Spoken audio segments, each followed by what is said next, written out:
நமது வேலாயுதம் சேனல் நேயர்களுக்கு வணக்கம். இன்றைய செய்தியில் காற்று கூட வணங்கி செல்லும் அண்ணனோட வீரத்துக்கு இடி மின்னல்களும் அமைதி காக்கும். அண்ணன் விரலசைத்தால் போதுமடா இந்த தமிழக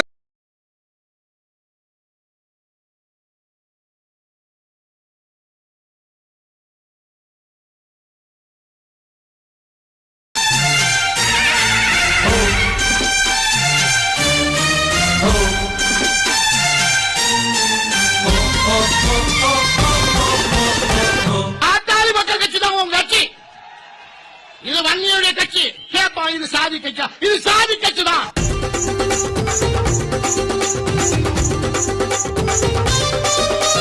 வாராரு வாராரு எங்கள் அண்ணன் வாராரு.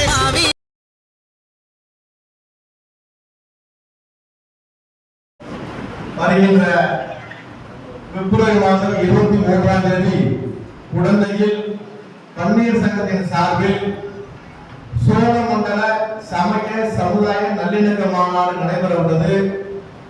அந்த மாநாடு குறித்து நீங்கள் எல்லாம் எப்படி வர வேண்டும், என்ன செய்ய வேண்டும், மாநாடு வெற்றி பெற வேண்டும். இதுவரை இந்த மாநாடு அதனால் இந்த மாநாடு கர்நாடகத்தின் கும்பமேளா என அழைக்கப்படும் கும்பகோணத்துடைய மகாமக திருவிழாவை மிஞ்சக்கூடிய வகையில் இந்த மாநாடு அமைய வேண்டும் என்று கடந்த ஒரு வாரத்திற்கு முன்பாக நம்முடைய குலதெய்வ மருத்துவர் ஐயா அவர்கள் சோழமண்டலத்தினுடைய பாட்டாளி மக்கள் கட்சி பன்னீர் சங்கத்தினுடைய பொறுப்பாளர்களை அழைத்து விரிவாக பேசி அனுப்பியுள்ள விளைவாக பன்னீர் சங்கத்தினுடைய தலைவரான பூத்தா அவர்கள் மாவட்டத்தோறும் சுற்றுப்பணம் செய்து கொண்டிருக்கிறார். அதனால் நீங்கள் எல்லாம் முதலாக திருவண்ணாமலையோட 2 மடங்கு கூட சிறப்பளிப்பு என்று சமய சமுதாய நல்லிணக்க மாநாடு குறித்து இந்த கலந்தாய்வு கூட்டத்துக்கு வருகை மற்றும் டூ வீலர் இது எல்லாமே நான் ஏற்பாடு செய்கிறேன். வர செவ்வாய்க்கிழமைக்குள் விளம்பரம் செய்து அந்த அண்ணனிடம் சமர்ப்பிக்கிறேன். அந்த போட்டோவும் அனுப்பி வைக்கிறேன் என்பதை இந்த மாநாடு சித்திரை முன்னிலவு மாநாடு 2 வருடம் நடக்க சுமார் 4 பேருந்துகள் மற்றும் 50 இருசக்கர வாகனங்களில் மகளிர் மற்றும் இளைஞர்களில் திரட்டி இந்த மாநாட்டை பாடுகிறது என்று கூறுகிறேன். எங்களுடைய நல்லிணம் பழக்க ஒன்றியத்தில் இருந்து நாங்கள் கண்டிப்பாக ஒரு 50 டூவீலரில் ஒரு டூவீலருக்கு 2 பேர் கட்சிக்குடியை கட்டி, அதாவது முக்கியஸ்தர் கொடியை கட்டி மிக பிரமாண்டமாக நாங்கள் வருவதற்கான ஏற்பாடு அழைப்பு செய்துள்ளோம்.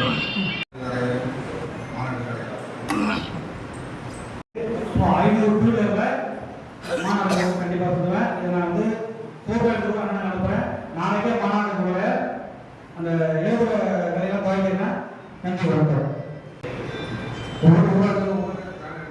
இந்த மாநாடு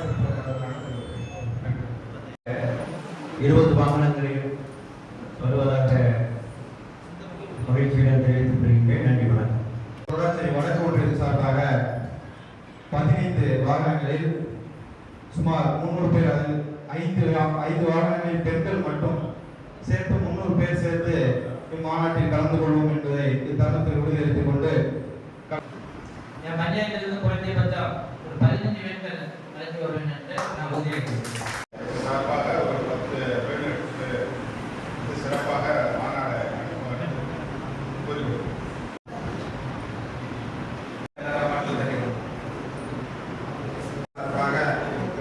சார்பாக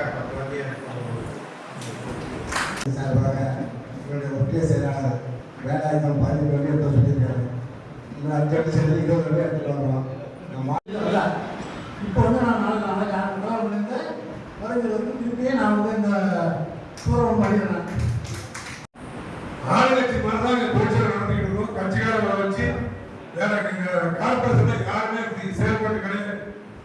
கண்ணியத்தில் தொழிற்சங்க ஆரம்பிச்சது பாமகவில் இருந்த காலத்துக்கு அப்புறமும் இன்னைக்கு மாநாட்டிற்கு மாவட்டம் எப்படி இருந்தாலும் எனக்கு வடக்கு ஒன்றியத்து தான் பொறுப்பாளர்கள் போடுவாங்க.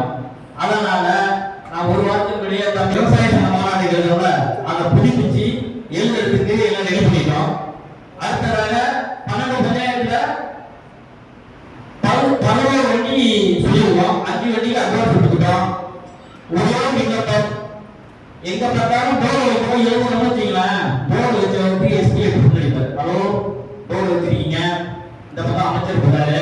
வடக்கு மாவட்டம் சார்பாக சிறப்பாக செஞ்சு கொடுக்கணும் அப்படிங்கிறத எல்லாத்தையும் கேட்டுக்கிறேன்.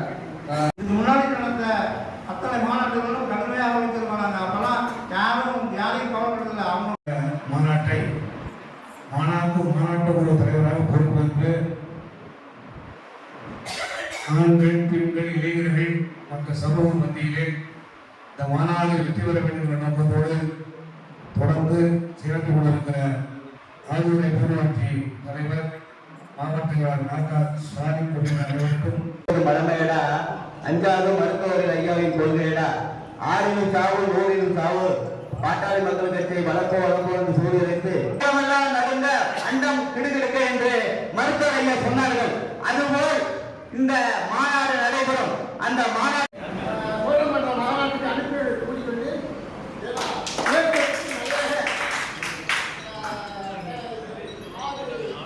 பிரிக்கப்பட்டதுல 16 ஒன்றிய பொறுப்பாளர்கள் இருக்காங்க. மாநாடு ஐயா அப்படின்னாலே இளைஞர்கள் தனி துடிப்போட செயல்படுவாங்க. கண்டிப்பா இங்க இருக்கிற கூட்டத்தை வச்சு நீங்க யோசிக்க வேண்டியதில்லை. வாகனம் எடுக்கிறது தான் எங்களுக்கு சிறப்பா இருக்கும் தவிர அந்த அளவுக்கு கூட்டம் கண்டிப்பா இளைஞர்கள் மத்தியில் இந்த 23/2025 நடைபெற்ற இந்த வன்னியர் சங்க சமய சமுதாய நல்லிணக்க மாநாடு மிக பெருவான அளவில் வெற்றி பெறுவதற்கான எல்லா முயற்சிகளையும் எல்லா உழைப்பையும் நாம் கடுமையாக தர வேண்டும் என்று இந்த நல்ல காலத்தை கேட்டுக்கொண்டு வாய்ப்பு கிடைப்பது. இந்த மாநாட்டை சிறப்பிப்பதற்கு தனித்துவம் மட்டும் கிடையாது, நம்ம கூட்டுக்குழுவாலும் செயல்பட வேண்டும். ஆனால் நான் இப்போது பின்னரும் சொன்னாங்க, சில கருத்துக்களை வந்து ஒன்றிய செயலாளர்களோ மாவட்ட சொன்னாங்க. நான் ஃபர்ஸ்ட் ஒரு கமிட்டி ஃபார்ம் பண்ண போறோம். ஒரு ஒன்றிய பிரிக்கப்பட்ட ஒன்றிய கமிட்டி ஃபார்ம் பண்றோம். அந்த கமிட்டி வந்து முறையா செயல்படணும். வந்திருக்கிறீர்கள், அதே போல் ஒன்றாக இருந்து சிறப்பாக செய்வீர்களானால் நிச்சயமாக எந்த நிகழ்ச்சியாக இருந்தாலும் சிறப்பாக இருக்கும்.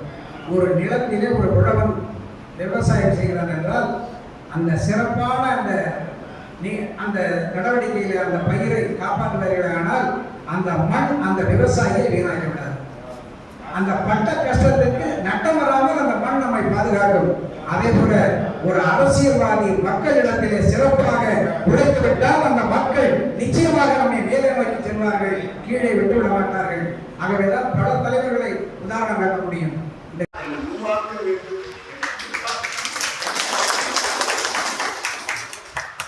சமூக சமுதாய நல்லிணக்க மாநாடு என்று நாம் நல்லிணக்க மாநாடு நடத்த மாநாடு சொல்லுக வன்னியர் சங்கம் நடத்தும் சமூக சமுதாய நல்லிணக்க மாநாடு வருகிற 23ஆம் தேதி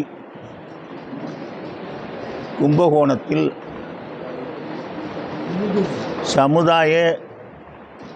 சமய சமுதாய நல்லிணக்க மாநாடு நடைபெறுகிறது.